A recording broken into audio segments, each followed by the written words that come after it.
네, 잠시 뒤 5분 뒤에 오늘의 특별 강연 오후 시간을 시작하도록 하겠습니다. 아직 자리에 착석하지 않으신 분들은 착석해 주시기 바랍니다.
네, 점심 식사는 맛있게 하셨나요?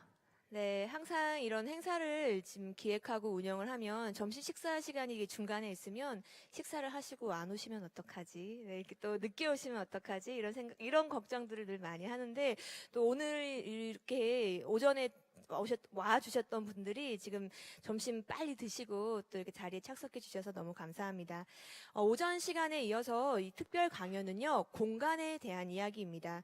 특별 강연으로 모시는 박주영 교수는요, 지금 현재 포스텍에서 창의 IT 융합과에서 디자인 띵킹과 그리고 크리에이티브 메이킹 수업을 담당하시면서 현재 또 학교 내에 메이커스 랩을 만들고 계신다고 합니다.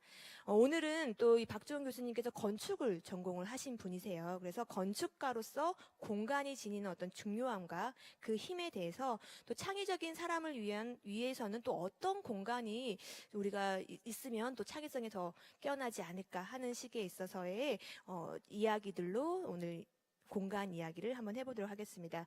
오늘 멀리 포항에서부터 지금 아침 기차 타고 와주셨어요. 그럼 박주영 교수님 모시겠습니다. 큰 박수 부탁드립니다. 네, 안녕하세요. 박주홍입니다. 오늘 할 얘기는 사실은 제가 저희 학과 내 창의 공간을 만들고 있고요.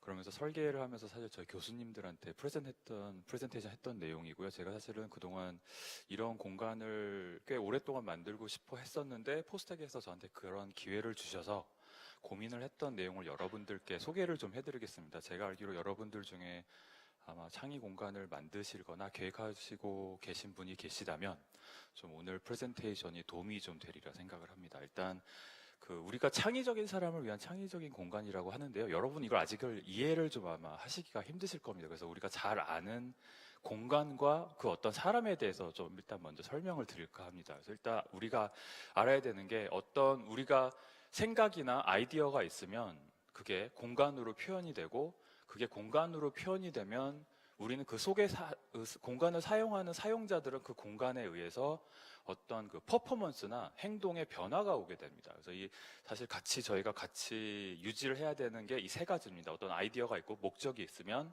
그 목적에 맞는 공간이 있고 나중에 그 공간이 형성화되면 그 공간을 사용하는 사람들은 그 아이디어에 의해서 영향을 받게 된다는 사실입니다. 제일 중요한 일단 우리가 아는 게 우리 대부분의 대학교의 목표가 뭐죠? 의사 몇 명을 만들어야 되고 판사 몇 명을 배출해야 되고 변호사를 몇 명 배출을 해야 되죠. 이러려면 어떻게 해야 되죠? 책을 많이 봐야 되고 암기를 해야 되고 시험을 봐야 됩니다. 그러려면 그 공간, 이게 아이디어죠. 그러려면 그를 위한 공간은 아주 좋은 도서관이 있으면 됩니다. 조용하게 파묻혀서. 사실 이것도 좋은 공간은 아닙니다. 더 그 아이디어, 많은 변호사를 배출하고 많은 자격증을 따내는 사람들을 배출하기 위해서 더 좋은 공간은 사실 이런 공간이죠. 대화도 하지 말고 고개를 푹 파묻혀서 굉장히 좋은 공간입니다. 유니파이드 된 라이팅에 아마 에어컨 공조 설비도 잘 돼 있고 아마 온도도 항상 잘 맞춰져 있을 겁니다. 그러니까 우리 대학은, 우리 국내에서 공간은 목표는 좋은 자격을 가진 사람들을 배출하는 것이고 그에 따른 공간을 만들어서 그 공간에서 그 결과에 맞는 사람들을 배출하는 게 그 목표이고 그 영향입니다. 따라서 많은 학생들은 이 공간에서 공부를 아마 열심히 할 겁니다. 그래서 좋은 자격을 가진 사람들이 아마 많이 배출이 될 겁니다.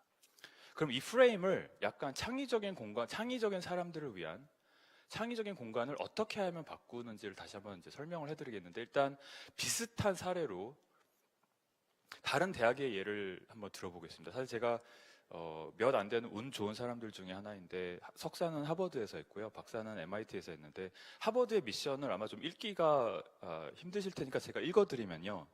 그 하버드의 미션은 citizen과 citizen leaders for our society랍니다. 그러니까 사회의 리더를 배출하는 게 학교의 목표이고 그를 위해서는 transformative power of liberal arts and science education이랍니다. 그러니까 인문사회와 과학이 가진 transformative power라는 것은 우리가 사람이 변화되는 힘을 가진 그런 능력을 전수하겠다는 내용이고요. 그래서 클래스룸에서 exposure to new idea랍니다. 새로운 아이디어에 노출을 시키고 new ways of understanding, 이해하는 방식을 새롭게 가르치고 new ways of knowing이랍니다. 우리가 안다는 것 자체를 새롭게 정의를 해야 된답니다. 그러면 그렇게 하기 위해서는 뭘 해야 되냐면 스튜던츠가 embark on journey of intellectual transformation이랍니다. 학생들 스스로 그 스스로의 지능을 변화시킬 수 있는 journey를 떠나야 되는데 이 journey를 하기 위해서 하버드에서는 different topic을 공부를 해야 되고 different walks of life, 다양한 삶의 배경을 가진 사람들과 만나야 되고 자기 아이덴티티를 스스로 만들어야 되고 evolving identities 그렇게 함으로써 이 intellectual transformation이 어떤 사회적 social transformation까지 이끌어낼 수 있다는 거라고 합니다. 그럼 이러한 목표를 가지기 위해서 하버드가 어떤 투자를 했냐면 어마어마한 도서관을 만들었습니다. 이건 와이드너 라이브러리라고 거의 모든 하버드생들이 처음에 가면 입이 떡 벌어지는 곳인데 실제로 외부 관람객들은 이거밖에 못 보는데요. 실제로 안에 들어가서 사진을 찍게 되면 이렇게 생겼습니다. 큰 차이는 없습니다. 공부하는 공간이고요. 그리고 실제로 여기가 라몽 라이브러리인데 여기가 사실은 제가 제일 좋아했던 도서관이라서 저는 항상 여기 가서 공부를 했는데요. 이 라몽 라이브러리는 안에가 이렇게 생겼습니다. 사실 먹을 수도 있고요, 잘 수도 있고요. 사실 제일 좋은 점은 이 앞에 그 창문 앞으로 조경이 설계가 굉장히 잘 되어 있습니다. 그래서 자연을 보면서 저는 가끔 책을 보다가 제가 난독증이 있는지 밖을 한 번씩 보지 않으면 책을 계속해서 볼 수가 없습니다. 그래서 저는 이런 공간 너무나 좋아했고요. 제가 제일 좋아했던 MIT의 공간은 이 바커 라이브러리라고 하는데요. 이 바커 라이브러리에 올라가면 역시 잘 수도 있고 실제로 많은 대학원생들이 결혼도 했고 아이도 있는데요. 아기들 여기 와서 놉니다. 그러면 그냥 아니면 대학원 어린 젊은 부부들 중에는 이제 베이비시트에 아기는 재우고 두 부부는 이제 공부를 해야 됩니다. 자, 그러면 여기까지는 이제 여러분 어떻게 하면 사회적 리더를 배출할 수 있는 공부하는 공간을 봤고요.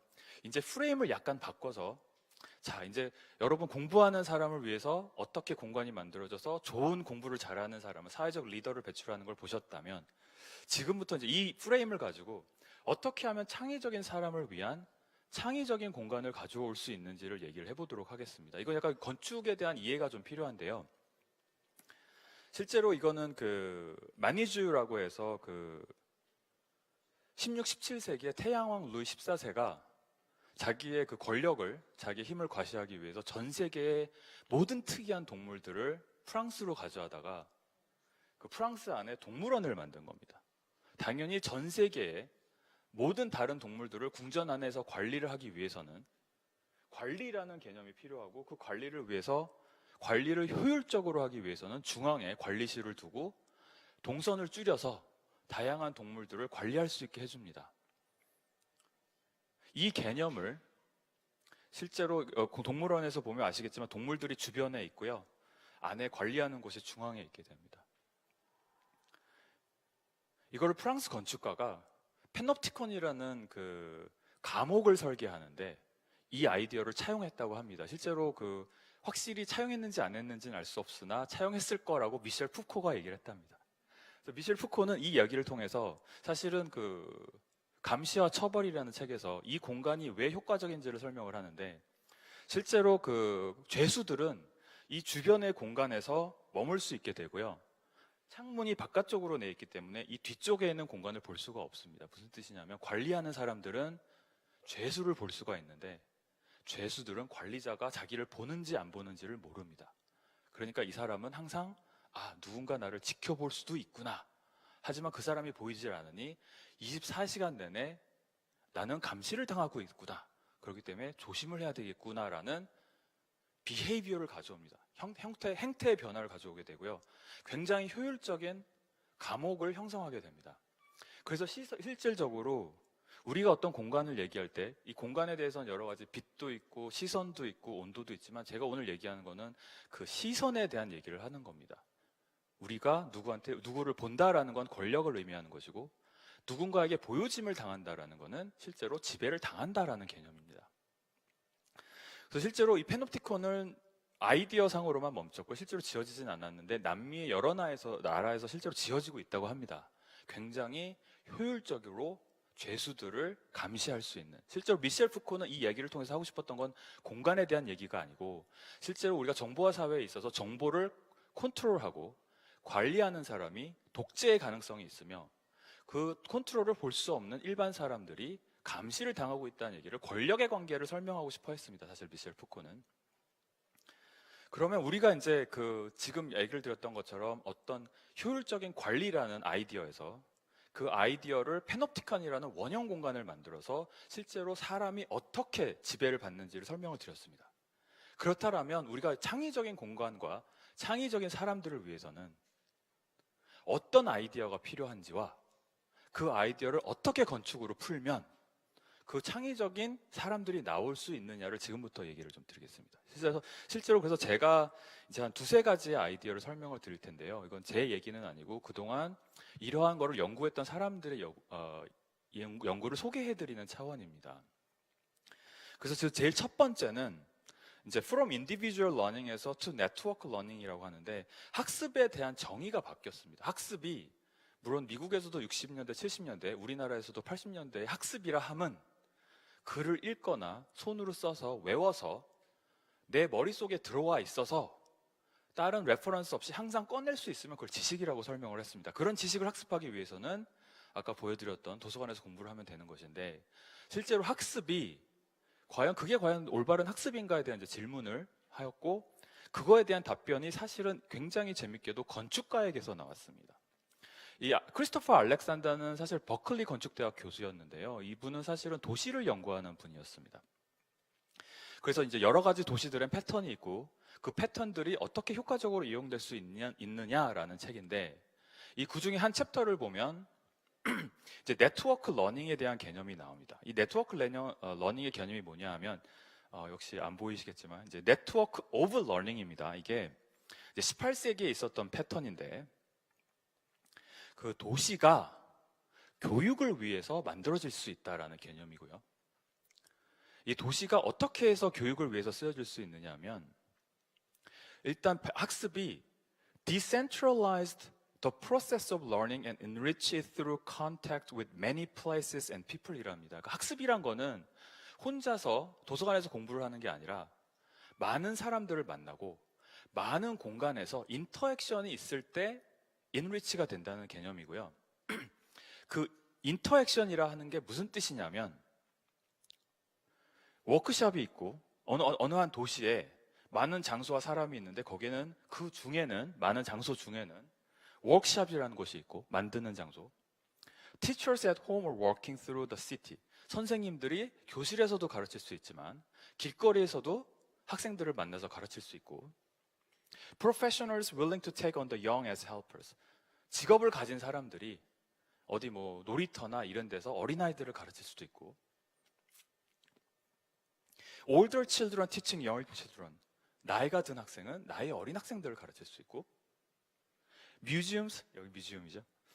Young groups traveling. 어린아이들이 도시를 돌아다니면서 놀기도 하고, Scholarly seminars. 이런 세미나나 컨퍼런스도 도시에서 생길 수 있고, 인더스트리얼 워크숍이라고 해서 뭐 좀 전문적인 그런 워크숍도 있을 수 있고, 이런 다양한 것들이 도시에서 생길 수 있기 때문에 도시를 이렇게 설계를 하면 여기서 교육이 잘 이루어질 수가 있는데, 이거를 weave together for themselves the situation이라고 하는 겁니다. 모든 사람들이 서로를 위해서 교육을 할 수 있는 도시. 그래서 여기서 중요한 거는 이 new educational facilities가 in a way which extends and enrich this network랍니다. 그러니까 학습을 위해서는 네트워크된 인터액션이 필요한데, 도시가 이러한 장소들을 제공하게 되면 이러한 학습이 enrich되고 extend, 확장이 된다라는 개념을 1977년에 했습니다. 한 40년 전쯤 되겠죠. 그래서 이거를 갖다가 맨 처음 시도를 해봤던 곳이, 그 약간 좀 정리를 하자면요, 이 네트워크 러닝이란 거는 learning이 take places both in relation to others and in relation to learning resources라고 해서, 학습은 두 가지가 중요한데 사람과 사람 사이에서 인터액션이 있어야 되고요, 다른 하나는 사람과 자원, 그러니까 학습 환경이라든가 도구들, 재료와 관계사에서 인터액션이 있어야 된다는 뜻입니다. 그러니까 좀 조심하실 것 같아요. 제가 좀 명확하게 하고 싶은 거는 사람과 사람뿐만이 아니라 사람과 메이커 스페이스 아니면 메이킹 툴과 간에도 네트워킹이 필요하다는 뜻입니다.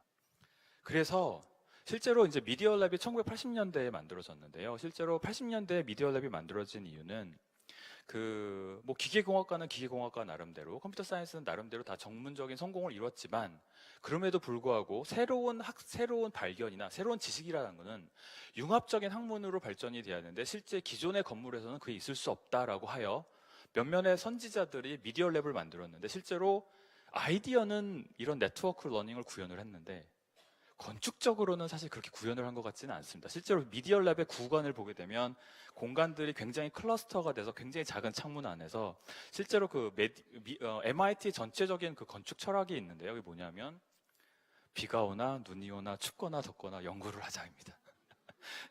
그래서 모든 건물들은 브릿지나 연결이 돼 있고 뭐 템퍼레처 컨트롤이 잘 돼 있고, 사실은 모든 균일한 라이팅이 전 캠퍼스에 걸쳐서 이루어져 있는데요. 사실 그 원칙을 상당히 충실하게 잘 따랐다고 볼 수가 있습니다.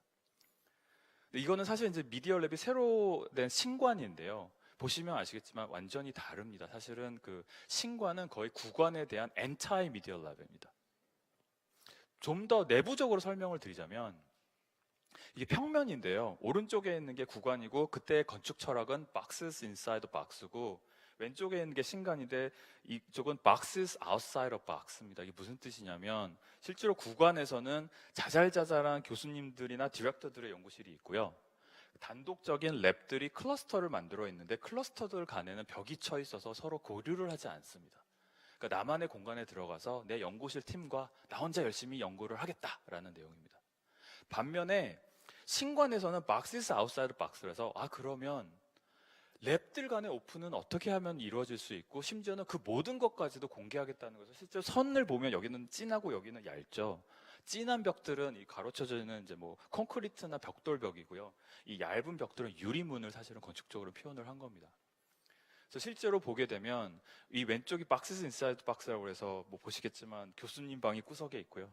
같이 공동으로 사용하는 방이 있고, 실제로 똑같지만 실제로 이것에서는 여러 랩들이 공유를 하면서 서로가 서로 간에 일하는 모습을 볼 수 있게 만들어준 겁니다. 그럼 왜 저걸 배우게 됐냐면, 한 30년 정도 미디어 랩 그 연구진들이 연구를 해보니, 우리끼리 하는 건 잘하고 있지만 아직도 교류는 부족하다라는 거를 깨달았는데, 어떻게 깨달았냐면, 굉장히 특이하게 미디어 랩의 지하 1층에 가보면, 여기 유일한 랩입니다. 지하 1층에 거대한 공간이 있고, 여기에는 레고 러닝 랩이라고, 그리고 스마트 시티 랩, 컴퓨팅 컬처 랩, 라이프롱 킨더가튼 랩이 있고요. 또 센터 포 비츠 앤 아톰즈라는 5개의 랩이 공유를 하는 랩이 있었는데, 사실은 이분들이 미디어 랩의 거의 가장 탁월한 연구 실적을 내는 교수님들의 결합체입니다. 그래서 실제로 한 방에 불과했던 이 플랜이, 사실은 신관을 설계할 때는 모든 곳에 설계를 했고요. 조금 돌아가 보면 아시다시피 이 모든 곳은 실제로 그 구 미디어관의 지하 1층에 있었던 그 설계실을, 그 스튜디오를 모든 공간에 적용 확대한 예라고 이해를 하시면 됩니다. 그래서 실제로 이거에 대해서 이 당시에 있었던 MIT 건축 학장이고요. 아델 산토스라고 저명한 걸출한 여성 건축가 분이십니다. 이분이 이것을 어떻게 설명을 했냐면 A Study in Transparency라고 설명을 했습니다. 우리가 서로가 서로를 바라보는 것이 왜 건축적이고 왜 탁월한 결과를 내는데 중요한가라는 개념인데요. 좀 정리를 해보자면, 이 새 뉴미디어 랩 건물은 트랜스퍼런시가 있는데, 이 투명함이 contribute still more to that collaborative ethic이랍니다. 투명함 때문에 협력을 하게 될 수 있다는 겁니다. 왜 그러냐면, 인테리어 월스가 글라스고 affording views in all direction이랍니다. 내가 어디에 앉아있든 간에 누가 어떤 일을 하는지를 다 볼 수가 있고, 내가 일을 하는 게 모든 사람들에 의해서 보여줄 수가 있는 겁니다.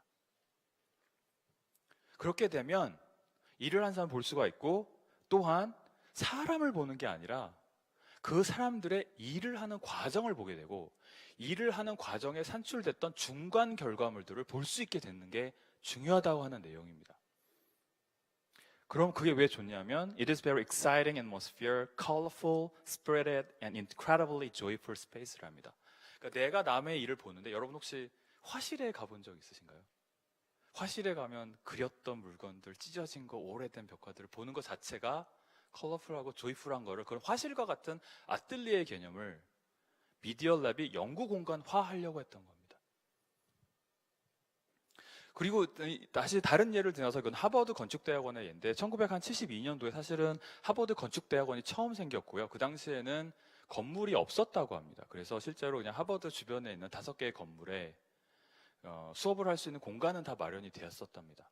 공간은 다 있었으나 실제로 뭐 1학년들은 뭐 건물 어디 가서 공부를 하고 다른 렉처가 있으면 또 다른 건물 가고 그래서 서로가 서로를 볼 수가 없었는데 실제로 프로그램에 맞춰서 공간은 있음에도 불구하고 서로가 서로를 볼 수가 없는 게 정말 문제가 되니 사실 존 앤드류라고 그 58년대 졸업생이죠. 하버드 졸업생인 건축가가 언더 원 루프라는 개념이 굉장히 중요하다고 제안을 합니다. 한 지붕 아래. 그러면 한 지붕 아래에 많은 프로그램을 넣어야 되니 근데 한 지붕 아래 많은 공간은 들어갈 수 없으니 트레이즈라는 개념을 설명해요. 서랍이라는 개념을 설명을 하죠. 그래서 한 공간 안에 모든 프로그램을 약간 좀 밀어 꾸겨 넣었듯이 하려면 서랍처럼 넣어서 이거를 언더 원 루프라는 건축 대학을 설계를 합니다. 결과는 이렇게 됩니다. 이게 굉장히 좋은 공간인데요.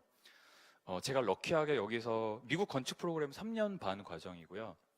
여기 보시면 대충 한 4개 정도의 층이 있는데 당연히 1학년은 1층, 2학년은 2층, 3학년은 3층, 4학년 1학기까지 논문을 쓰고 졸업을 하게 되는데 1학년 때 친구들이 굉장히 에너제틱합니다. 막 졸업하고 신나게 와서 입학을 해서 굉장히 일을 하는데 사실 일은 좀 못합니다. 막 굉장히 유치한데 막 근데 프로덕션이 어마어마해요. 막 굉장히 많은 프로덕션을 하지만 사실 볼 거는 좀 없고요. 근데 다만 이 학생들이 4학년들 거를 보면 사실 4학년들 좀 게으릅니다. 학교 잘 안 와요. 근데 그들이 뽑아내는 경험과 아이디어는 굉장히 어메이징합니다. 그러면 4학년들, 3학년들은 1학년들 보면서 나 옛날에 저랬었지. 되게 사실은 좋은 공간이면서 사실 제가 여기서 3년 동안 제가 제일 잘했다라고 생각하는 거는 매주 토요일 아침에 저 혼자 커피를 딱 들고 학교를 갑니다. 그리고 학교를 순회를 합니다. 4층부터 다 돌아요. 이거를 4년 동안 제가 매주 했습니다. 이 학교에서는 무슨 일이 벌어지고 어떤 학생들은 어떤 일이 벌어지고 계속 촬영을 했던 게 지금의 제 자산이라서 어떻게 학교 내에서 어떤 그 크리에이티브 파워 익스플로전이라고 하죠. 폭발력이 어떻게 벌어지는가. 그런 폭발력이 일어나려면 어떤 공간이 있어야 되는가에 대한 고민인데 우리가 과정을 볼 수 있어야 되고 그 과정이 실제로 약간 설명을 해드리면 1학년이 뭔가를 만들었는데 서툴면 2학년이 그거 보고 베낍니다. 근데 더 잘해요. 그리고 2학년이 하는 걸 4학년이 이거랑 이거랑 합치면 더 좋은데? 그리고 더 좋은 걸 만들어야 합니다. 근데 이 4학년들 걸 다시 1학년이 보고 배웁니다. 그러니까 아이디어가 근데 사실은 끊임없이 그러니까 아까 바이러스가 퍼지듯이 근데 바이러스가 결합도 하고 어떤 건 죽기도 하고 어떤 거는 더 성체가 되고 어떤 거는 또 아이디어가 마치 생물체처럼 어떤 생태계처럼 이컬러지라고 그러죠.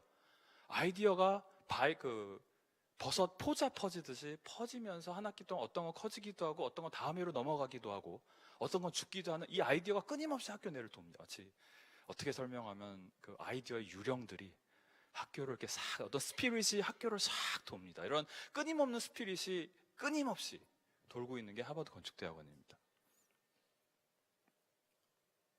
그래서 사실은 이제 아직 말씀드렸겠지만 혼자서 열심히 하는 공부한 세상은 끝났어요. 실제로는 아이디어는 더 이상 천재가 존재하지 않아서 혼자 스스로 나오지 않습니다. 아이디어는 끊임없는 인터랙션과 이볼루션과 뮤테이션을 통해서 살기도 하고 죽기도 하고 끊임없이 퍼지는 상태여야 됩니다.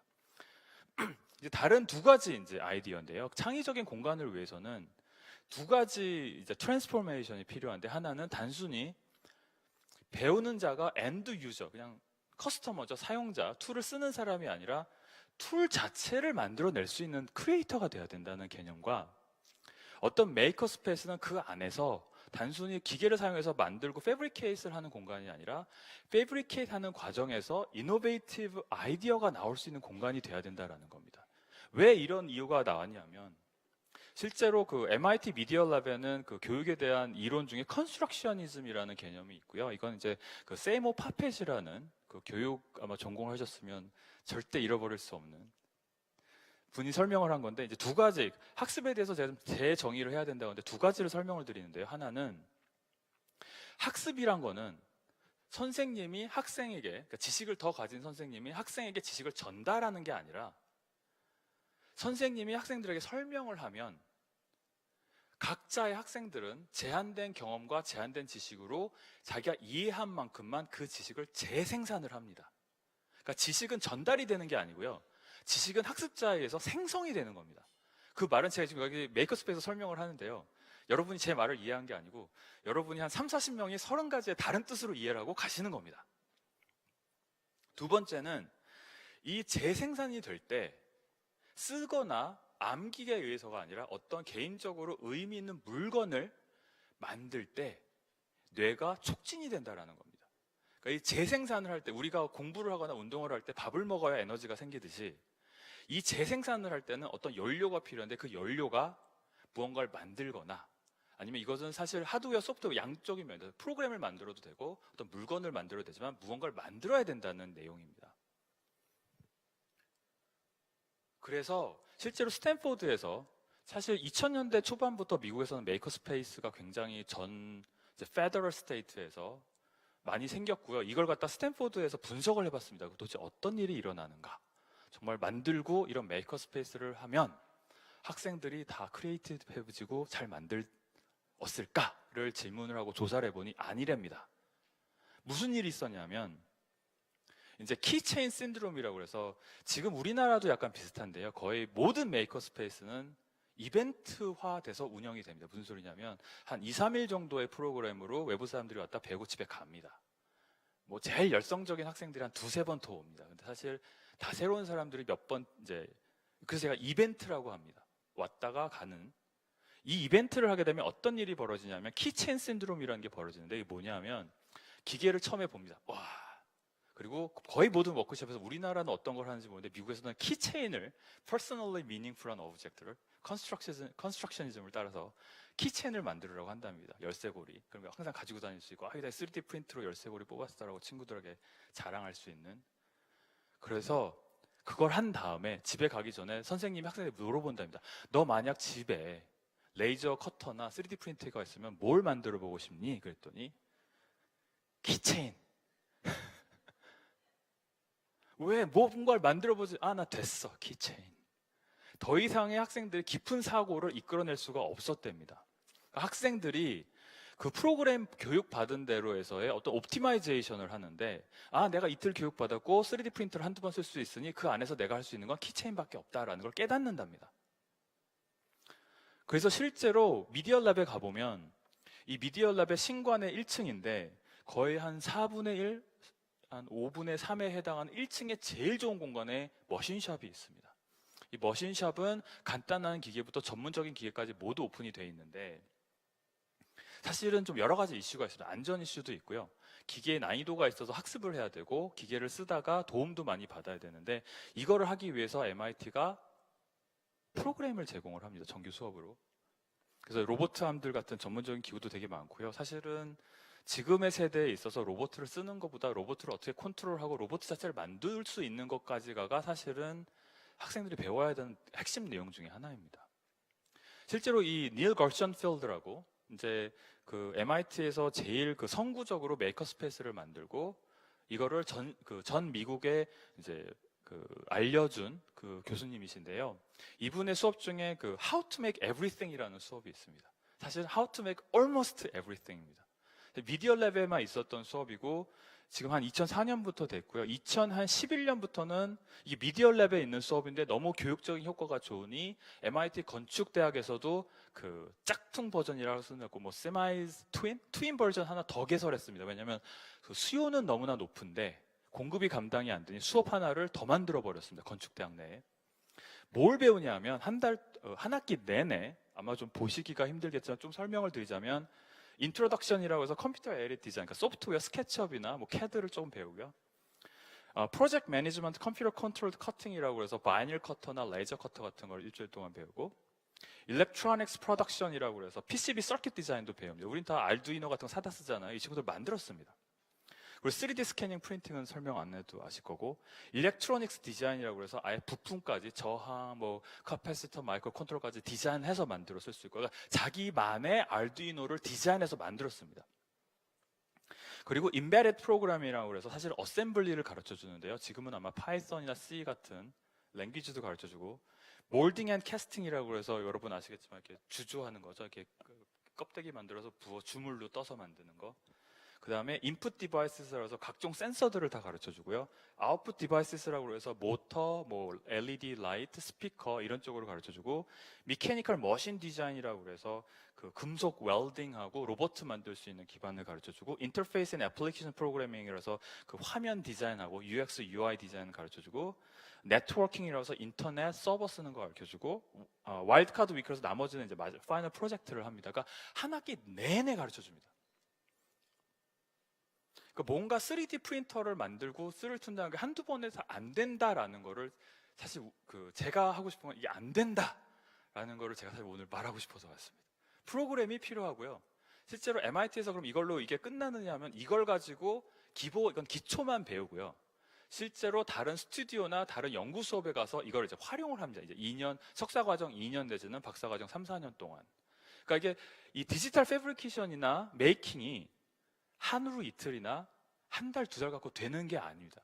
한 학기 정도의 인텐시브 코र्스와 1년, 2년 이상의 트레이닝이 필요한데, 그런 장기적인 시스템, 그러니까 교육적 시스템을 만들어야 하는 게 핵심이지, 기계가 있는 방이 있다고 해서 되는 게 아니라는 걸 제가 사실 오늘 설명을 드리고 싶어서 온 겁니다. 그러면 이걸 봐오고 제때 이제 저도 이 수업에 들어가기 위해서는 신청을 해야 됩니다. 자기 레주메와 왜 이 수업을 듣는지를 교수님한테 얘기를 하면 교수님이 그 중에서 제일 열심히 들을 친구만 뽑습니다. 아무나 못 들어가요. 들어가면 그 당시에 제일 유행했던 게 뭐냐면 3D 프린터를 우리 자체 제작한 친구들이 굉장히 많았어요. 거의 이제 스파게티 3D 프린터, 뭐 푸드 3D 프린터, 뭐 메탈 3D 프린터, 글라스, 온갖 아이디어가 다 나왔고요. 우리 스스로 3D 프린터와 공작 가공기를 이용해서 많은 날의 맥주를 마시며 밤새서 만들었습니다. 그 중에 제 동기 중에 하나가 맥심이라는 코넬대를 나온 친구가 이 수업을 끝나고 바로 창업한 회사가 여러분 아시는 폼랩이라는 회사입니다. 아마 거의 모든 우리나라의 메이커 스페이스에 하나씩은 다 있고요. 레진을 이용한 굉장히 고정밀 사양의 하이 퀄리티 3D 프린터입니다.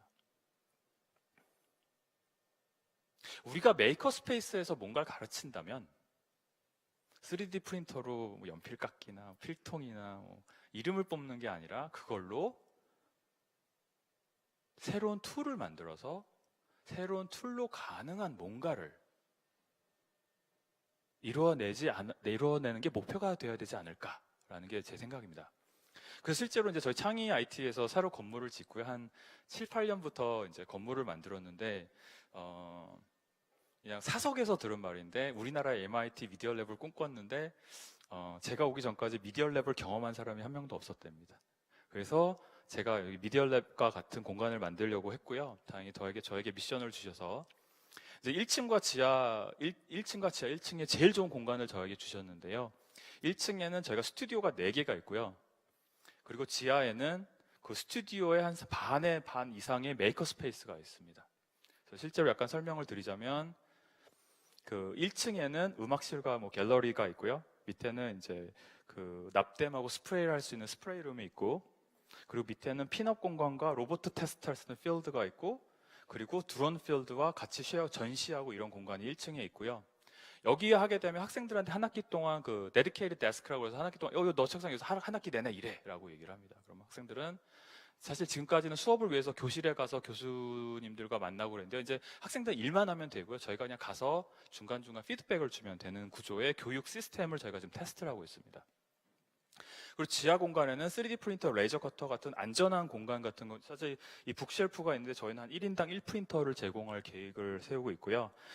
안전한 이제 맥스터라고 로봇 암과, 그리고 이제 지하 자율주행 잠수함 같은 물속에서 주행하는 기기들과 정밀 기기들을 만들어 놓고, 실제로 여기는 워러젯 커터에서 스틸을 자를 수 있는 도구와 5축, 3축 CNC와 그리고 모든 우드샵 기구들을 넣어 놓을 예정입니다.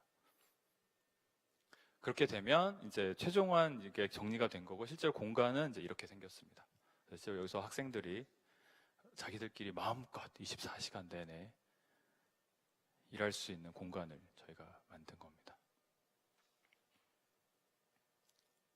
지하 공간, 사실 저희가 지하 공간에 굉장히 공을 많이 들이고 있는데요. 그래서 실제 저희가 사실 제가 많은 분들을 설득하려고 했던 게 실제로 메이커 스페이스에서는 메이크를 해야 계속적으로 끊임없이 공간을 만든 겁니다. 그래서 실제로 이제 세 가지로 정리를 할 수가 있는데요. 다시 처음으로 돌아가 보자면 우리가 공간을 만들 땐 아이디어가 있어야 되고 이 아이디어가 건축적으로 형상화되고 이 형상화가 되면 그 안에 있는 사람들은 영향을 받게 됩니다. 실제로 제가 그때 저희 학교를 위해서 제안했던 사실은 많은 분들이 만약 만드신다면 최소한 이 두 가지는 가져가시라고. 하나는 네트워크 러닝이 이루어져야 되고 네트워크 러닝을 위해서는 공간적으로 트랜스페어런트한 스페이스가 있어야 되고요. 그 안에서 내가 작업하던 모든 결과물이 아니라 중간 과정이 트랜스페어런트에 보여서 서로가 영향을 줄 수가 있어야 되고 굉장히 훌륭한 것 같습니다. 저장 공간이 되게 많은. 그리고 우리가 바꿔야 될 거는 엔드 유저에서 그러니까 도구들의 사용자 개념에서 도구 자체를 만들어낼 수 있는 크리에이터에 대한 교육을 시켜야 된다라는 거. 그리고 마지막으로 스페이스는 단순히 만들어서 가져가는 곳이 아니라 플레이스 자체가 이노베이티브한 아이디어를 만들어내는 곳이 되어야 되는데 아까 말씀드렸지만 이거는 컨스트럭션에서 기반을 한 아이디어입니다. 그래서 이 세 가지 아이디어가 있다면 우리가 창의적인 사람을 위해서 창의적인 공간을 만들 수 있지 않을까 라고 마지막 발표를 마치겠습니다. 감사합니다.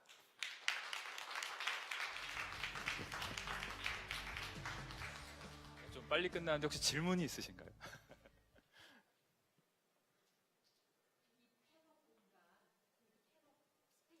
네.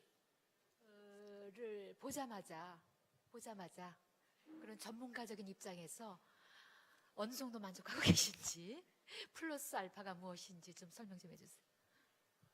일단 제가 사실 오기 전에 먼저 도착해서 쭉 돌아다니고 있었는데요. 건축적으로 굉장히 훌륭한 공간이고요. 이 미술관은. 그리고 사실 이제 그 공간화는 사실 이제 말씀을 드리겠지만 제가 알 수 없는 게 프로그램인데요. 사실 아까도 말씀드렸지만 프로그램과 플레이스가 함께 가야 되기 때문에 아마 저한테 문의를 해주신다면 같이 만들어 보도록 하겠습니다. 네, 제가 차후에 또 박주영 교수님을 자주자주 매시면서 이 공간이 또 어떻게 계속 활발하게 운영될 수 있을지 자문을 좀 많이 구해야 될 것 같습니다. 네, 뒤쪽에 손을 좀 빨리 들어주셨는데요. 예, 마이크를 좀 이동해 주실까요? 네. 저는 올 초에 과학창의재단에서 메이커 스페이스 공모에 한번 지원을 했다가 좀 떨어졌어요. 네.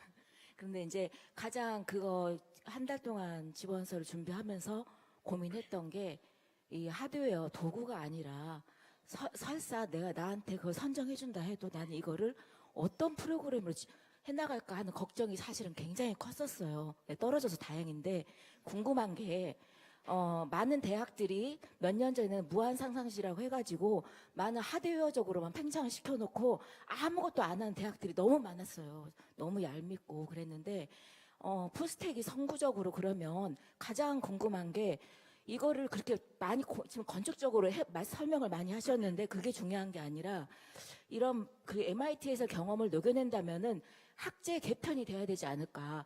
학생들이 학점을 득하는 방법 자체가 그런 게 바뀌어야 되지 않을까. 그런 생각이 들어요. 프로그램적으로. 그러면 그거를 지으시면서 그것까지 같이 고민을 하시는지 그게 좀 궁금합니다. 이제 그 교육의 목표에 대한 내용인데요. 그러니까 제가 아까 맨 처음에 말씀드렸듯이 우리가 자격을 가진 사람들을 배출할 것이냐. 그럼 사실은 우리나라의 전체 시스템이 그런 쪽으로 실제로는 돼 있고요. 이제 앞으로 이제 자격증이 필요 없는 시대가 사실은 더 많이 오게 돼서 앞으로 무엇을 하게 될까인데 사실은 저 같은 경우에 학점이 제 인생에서 제일 쓸모가 없었어요라고 이제 하고요. 제가 MIT에서 학점이 제일 낮은 세 과목이 있는데 그 세 과목의 교수님들이 제 지도 교수님이십니다. 제가 원래 어렸을 때부터 왜 점수 잘 받는 쪽으로 공부하는 친구들이 있고 배우는 쪽으로 열심히 하는 친구들이 있는데 저 나름대로는 열심히 하는 쪽의 학생이어서 항상 시험을 못 봐요. 근데 그게 제가 평생을 그냥 그렇게 살았던 것 같아요. 그런데 사실은 그게 학점을 못 받았던 게 큰 의미가 저한테는 없었어요. 그걸 저 이제 와서 깨닫는데 그거를 하버드는 거의 한 20, 30년 전부터 깨달았던 것 같습니다. 학점이 없습니다. 하버드는 패스 페일밖에 없어요. 그리고 MIT는 그 AB로 돼 있긴 하는데 A-B 이런 게 다 없애버렸습니다. 그러니까 학점에 연연하지 말라라는 거고요. 우리가 만약에 한다 그러면 사실 그거는 기성세대의 문제인데 우리가 어떤 사람을 새로운 세대에서 뽑을 것인가의 문제인데 우리가 학점을 본다면 학생들은 굉장히 똑똑해서 학점을 관리를 할 겁니다. 근데 기성세대가 학점을 보지 않고 좀 세밀하게 학부 때 뭐 했는지 뭘 만들어냈는지를 보기 시작한다면 실제로 아무리 대학에서 A 플러스 B 플러스 마이너스 플러스 이런 식으로 세밀하게 학점으로 간다고 하더라도 학생들은 아마 그걸 무시하고 자기 가고 싶은 길로 갈 겁니다. 그러니까 이거는 교육 시스템의 문제가 아니라 기성세대가 다음 세대를 어떻게 받아들이느냐에 대한 문제인 것 같습니다. 실제로 굉장히 많은 친구들이 자기의 길을 잘 찾습니다. 그래서 학점이 필요한 곳은 학점 관리를 하고요. 사실 요새 창업하는 친구들도 많고 유학 가는 친구들도 많은데 그 친구들은 또 관리 안 합니다. 그러면 우리가 봤을 때 그럼 학점이 낮은 친구들은 나쁜 친구고 학점이 좋은 친구들은 좋은 친구일까? 아니면 학점이 좋은 친구들은 학점 관리만 하는 친구고 학점이 낮은 친구는 자기가 갈 길을 찾는 훌륭한 친구인가? 라는 어떤 이제 평가나 그런 대상에서 이제 아예 멀어지는. 그리고 사실은 저는 그런 다양성이 저는 옳다고 생각을 합니다. 네. 네, 아마도 지금 저희 우리나라 자체가 이제 뭐 창의적 인재, 미래 인재 양성 이런 얘기들이 나오면서 지금 어제 또 대학 능력 수학 평가도 했지만요. 이제 교수님 말씀대로 이렇게 등급을 나누고 학점을 매기고 하는 그런 것들이 좀 많이 없어지지 않을까 이런 생각이 들기도 하고요. 그다음에 또 요즘에는 좀 궁금했던 것들 자체가 3D 프린터 아까 좀 말씀하시고 했는데 아까 키체인 열쇠고리 하나 저희도 오늘 기념품으로 열쇠고리가 또 들어가 있기도 했는데 저희 이 미술관에서 아트팸랩을 처음 오픈을 해가지고 아이들 초등학교부터 시작해서 청소년 성인들까지 다양한 워크숍 교육 프로그램들 진행을 했을 때 처음에 아이들은 와서 3D 프린터 자체가 너무 신기하고 재밌어 했어요. 그래서 거기서 어떤 입체가 나온다는 것 자체만 보고 우와 하다가 근데 이거를 사용하려면 포토샵이라든지 일러스트라든지 어떤 캐드라든지 어떤 소프트웨어를 배워야 한다 하는 것 알고 나서부터 포기하는 친구들이 생기기도 했는데 또 하나는 요즘에는 오픈소스라고 해서 내가 직접 디자인하지 않아도 구글이나 네이버나 만약 예를 들어 피카츄 3D 프린터 모델링 이런 식으로 해서 검색만 잘해도 나보다 더 뛰어난 누군가가 모델링 한 것들을 USB에 담아오는 그런 친구들이 이제 발생을 하기 시작했어요. 그래서 그런 친구들이 주말마다 엄마 아빠와 같이 처음에는 피카츄를 뽑더니 두 번째는 핸드폰 케이스를 뽑아갔어요. 그리고 또 한 번은 또 이제 본인이 친구한테 선물을 주기 위해서 자기가 열쇠고리를 만들겠다라고 하는 친구들도 있었거든요. 저는 오히려 교육자로서 이 친구들이 처음에는 그냥 우리가 알려준 방식대로 1을 배웠다면 두 번째는 본인이 필요한 거, 그 다음에 계속 그런 식으로 해서 좀 나아가는 게 아닌가라는 생각도 했거든요. 그래서 지금 미술관의 이런 아트팸랩이라고 하는 것이 저도 말씀드렸던 것처럼 국내 유일하게 해서 생겼다라고 하는 어떤 자부심도 있었지만 미술관이라고 하는 어떤 컨텐츠 안에서 미술관만의 특색을 가지려고 되게 굉장히 많이 노력을 하고 또 이것이 맞는 길인가 아니면 또 좀 잘못 가는 건 아닌가라고 생각했는데 아마 우리 대한민국을 대표하는 또 포스텍에서도 그런 메이커스 랩 자체가 우리가 또 생각하지 못했던 그런 창의적 생각을 할 수 있게끔 무궁한 상상을 할 수 있게끔 하는 그런 창의 공간이 되었으면 합니다. 네. 지금 조금 이렇게 빨리 맞춰도 될까요? 아니 질문 있으신가? 네, 간단하게 그러면 질문 한번 해주시기 바랍니다. 네. 예, 오늘 그 대부분들 이번 요 행사들이 어떤 그 이 도시에서 사람들이 많이 모이는 곳에서 그것의 어떤 그 이런 그 교육 공간 또는 그 활동 공간을 이렇게 이제 디자인하고 이제 계획하고는 거기에 이게 중점이 이렇게 되는 것 같습니다. 또 한역 에트랍 여기 또 아주 새로운 시도로서 좋은 그런 그 시작을 하는 것 같고요. 근데 제가 살고 있는 것은 이제 시골입니다. 바닷가고요. 그렇다면은 이게 모든 것이 중앙 집중적으로 사람들이 많이 있는 곳. 근데 우리가 이제 또 크게 지금 이제 문제화되고 있는 것이 어떤 그 자연이고, 그러면 우리가 사람들이 많이 모이는 곳에서 이런 것이 연구되고 또 이렇게 시도되고 그럴 것이 아니고 자연이 주인이 돼서 바로 자연 자체가 어떤 이 창의적인 그 교육 또는 그 예술 활동 공간으로서 이렇게 활용이 될 수 있는 그 가능성. 그런 것에 대한 그런 연구와 그런 그 노력 이런 것이 있었으면 하는 그런 바람입니다. 그래서 어떤 가능성을 제시하실 수 있는지 말씀을 혹시 해주시면 고맙겠습니다. 네, 말씀해 주셔서 사실 굉장히 감사드리고요. 사실 그때 제 한 동기가 팹랩을 만들었다면 사실 다른 친구가 있었는데 사실 그 문제는 우리나라보다 미국이 더 심합니다. 미국의 지역 간의 불균등이 저희보다 더 심해서 미국 같은 경우에 홈스쿨링이라던가 인터넷도 잘 안 돼서 매주마다 이렇게 교육 자료를 우편으로 받아서 공부하는 친구까지 열악한 환경에 있는 친구들이 더 많은데요. 그것 때문에 사실 제 동기 중에 한 명이 뭘 했냐면 아이스크림 트럭이라고 아시는지 모르겠는데 우리식으로 하면 봉고 같은 건데요. 봉고. 우리 왜 길거리에 많은 음식 파는 트럭 있잖아요. 거기에 푸드 트럭에 패블랩을 만들어서 이거를 지역 순회를 하는 아이디어를 냈었습니다. 근데 그게 아마 미국 국방부에서 아마 지원을 나중에 결국 받게 됐나 봐요. 그래서 저희가 파이널 프레젠테이션을 하는데 우리 다 전시하는 곳에 만들어 놓고 막 하고 있는데 그 학생이 딱 오더니 내 거 밖에 준비됐어 그러더니 밖에 아이스크림 트럭이 딱 하나 있고 아직 돈이 없어서 페인트도 아무도 못 했더라고요. 그래서 아이스크림 트럭에 딱 들어갔더니 조그만 3D 프린터와 조그만 레이저 커터와 조그만한 툴들이랑 모든 저항 이런 것들이 있어서 아마 그런 쪽에 대안으로 이제 소위 말하는 이제 모바일이라는 개념이 있습니다. 그러니까 트럭이나 컨테이너에 달아다가 어떻게 하냐면 산업용 컨테이너가 폐기된 컨테이너가 되게 저가로 되게 굉장히 많이 남습니다. 그거를 표준형 산업용 컨테이너이기 때문에 일반 산업용 트럭으로 딱 옮기기가 되게 쉽습니다. 그러면 정말 작은 버전은 정말 아이스크림店 푸드 트럭에 가서 왔다 갔다 하는 식이고요. 우리 아직도 있는지 모르는데 제가 어렸을 때는 잡지 빌려주는 차들이 매주 2번씩 와서 잡지 빌리고 했는데요. 만화책이나 그런 식으로 푸드 트럭에 가는 경우도 있고요. 아니면 컨테이너에 실어서 거기에 표준화된 패블랩을 만들어서 지역마다 사실은 갖다 놓고요.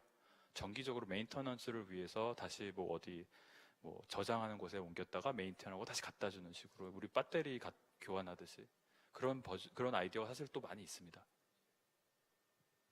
네, 감사합니다. 아마 또 교수님이 발표하실 때 본인은 하버드였나요? 거기 지하에 조경이 쫙 보이는 곳에서 항상 이렇게 책을 끝까지 읽지 못해서 밖에 한번 쳐다봤다가 또 책을 읽고 이렇게 하셨다고 하는데 아마 또 자연 환경 자체도 우리가 좀 크리에이티브한 생각을 하는데 더 많은 영향을 또 영감을 주는 것이 아닐까 싶습니다.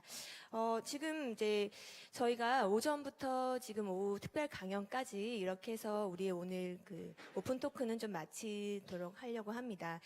지금 여러분들이 계신 이 아트팸랩도 지금 뒤쪽에 보시면 많은 큰 철조물들이 보이시죠? 이곳이 원래는 지금 다 있어서 3D 프린터라든지 레이저 커터 이런 제작 장비들이 있는데 때로는 이렇게 토크를 한다거나 어떤 이벤트를 한다거나 할 때는 이런 구조물들이 다 해체가 되고 철거가 되었습니다. 그래서 바닥에 저희 못이라고 하는 앙카를 다 하나도 박지 않았거든요. 그래서 조금 더 유연하게 공간을 변화할 수 있도록 저희 역시도 좀 이 공간 자체를 생각을 했던 부분이 있습니다. 오늘 오전 시간에도 그 큰 홀에서 막 그냥 자유롭게 이야기하고 그러고 나서 또 작업하는 그런 과정들이 너부러져 있고 그런 것들로 하여금 계속 그 상상력이 자극을 받지 않을까 하는 이야기들이 있었는데 오늘 교수님의 이 발표 또한 거기 같은 연상성상이 있는 것이 아닌가 싶습니다. 이것으로 저희가 과학 기술과 예술 그리고 창조적 문화예술 공간에 대한 오픈 토크를 좀 마치도록 하겠습니다. 장시간 같이 함께 해주신 여러분 너무 감사합니다. 감사합니다. 감사합니다.